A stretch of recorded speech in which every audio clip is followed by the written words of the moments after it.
Je 12:30, sobota ráno a my vyrážíme z Rozvadova směr Německo.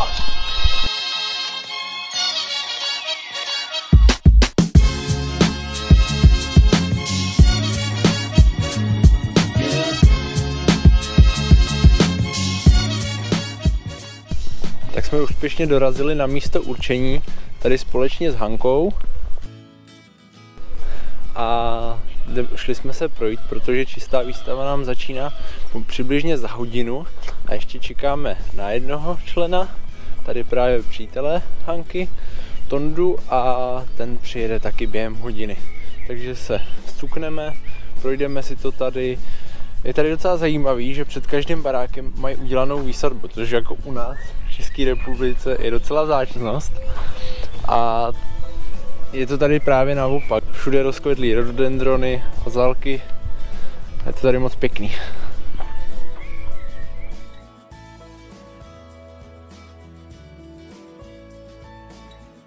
Už jsme konečně kompletní, třetí člen už nám dorazil, ale momentálně fotí.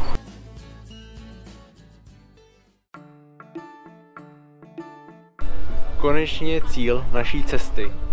Jsme tu ve Weverstadt na náměstí a absolvovali jsme kus cesty jenom kvůli tomu této kráse, protože je to něco neskutečného. Prostřed náměstí vybudovaná rododendronová show. Všechno tu je v plný kráse, v plný parádě, jak to má kvíct, a je to neskutečný. Hraje tu hudba, která krásně doplňuje celý prostředí. Barvy a výsadby, které tu jsou nedílnou součástí všeho, co je tady nachystáno. Klobouk dolů všem, kteří tohle dokázali vyvinout, protože to je něco megalomanského a jen takováhle show nemá obdoby. A ať je to po dlouhodobých přípravách a spoluprácích s mnoha firmami, tak i finanční a určitě mozky, které to dávali dohromady, tak si zaslouží širokou poklonu. Nebudu už dlouho mluvit, protože my si to jdeme projít a vy se zatím můžete pokochat snímkami, které jsme pro vás natočili.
Vážení diváci, děkujeme, že jste vydrželi koukat až do konce, protože naše procházka končí.